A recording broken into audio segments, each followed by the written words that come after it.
इस दुनिया में झूठ बोलने की मशीनों को अगर काउंट करने की जिम्मेदारी कोई एजेंसी उठा ले तो सबसे पहले तो उसे पूरी दुनिया की हर एक कंट्री का डाटा एनालाइज कर लेना चाहिए और उसके बाद आना चाहिए पाकिस्तान, क्योंकि जितना पूरी दुनिया में झूठ बोलने वालों की संख्या होगी अकेले उससे ज़्यादा पाकिस्तान में आपको झूठ बोलने वाले मिल जाएंगे।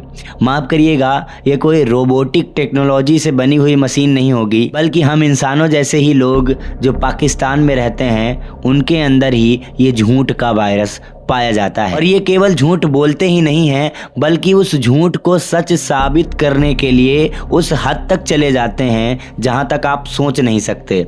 लेकिन एट द एंड झूठ बोलकर भी ये कुछ न कुछ ऐसे निशान छोड़ देते हैं जहां से सच सामने आ ही जाता है।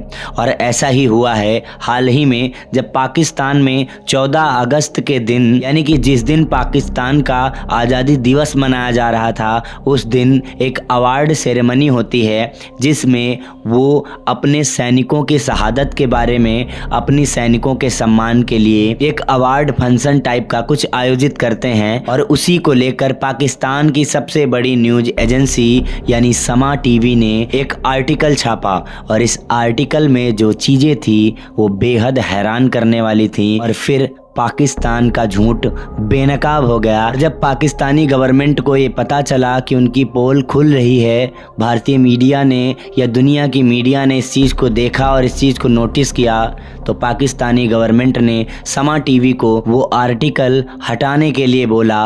और इस टाइम आप जाकर देखेंगे तो आर्टिकल समा टीवी की ऑफिशियल वेबसाइट से हट चुका है।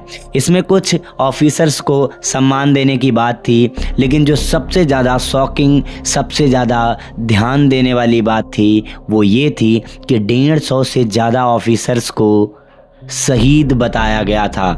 और जितने भी ऑफिसर्स शहीद हुए थे वो सब पंजाब रेजिमेंट से ताल्लुक़ रखने वाले थे, पंजाब रेजिमेंट के वो सारे ऑफिसर्स थे। और जब ये लिस्ट जारी हुई तो किसी को नहीं पता था कि इसके कारण पाकिस्तान का इतना बड़ा झूठ सामने आ जाएगा। लेकिन पाकिस्तान की एक अपनी रणनीति है कि वो हारता भी है तो अपने ऑफिसर्स को झोला भर मेडल पहना देता है। इवन कुछ ऑफिसर्स को तो ये भी नहीं पता होगा कि वो जो मेडल पहन रहे हैं उसके मायने क्या हैं, क्योंकि उनको अंदर से पता होता है कि जंग हम हार चुके हैं। लेकिन अपनी जनता की आंख में धूल झोंकने के लिए उनको ये करना पड़ता है और उनको ये सहना पड़ता है। कहीं ना कहीं उनका भी आत्मसम्मान इस चीज़ की गवाही नहीं देता होगा कि हम ये मेडल पहने। लेकिन 100 बात की एक बात, पाकिस्तानियों का झूठ तो सामने आ गया, लेकिन क्या इसे हमारा विपक्ष मानेगा? इस देश की सबसे बड़ी विडंबना यही है कि इस देश में जब कोई बड़ा काम किया जाता है सेना के द्वारा तो उसके सबूत मांगे जाते हैं।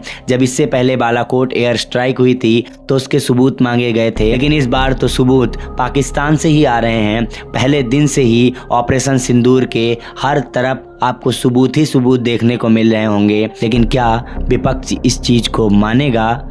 ये तो आने वाला समय बताएगा। लेकिन फिलहाल पाकिस्तान का झूठ बेनकाब हो गया है और उसके सैकड़ों सेना के जवान मारे जा चुके हैं। और मुझे ऐसा लगता है कि ये चीज़ सुनकर आपको भी सेना के ऊपर गर्व होगा। मिलते हैं किसी नई वीडियो के साथ, किसी नए टॉपिक के साथ। तब तक के लिए थैंक यू। जय हिंद, जय भारत।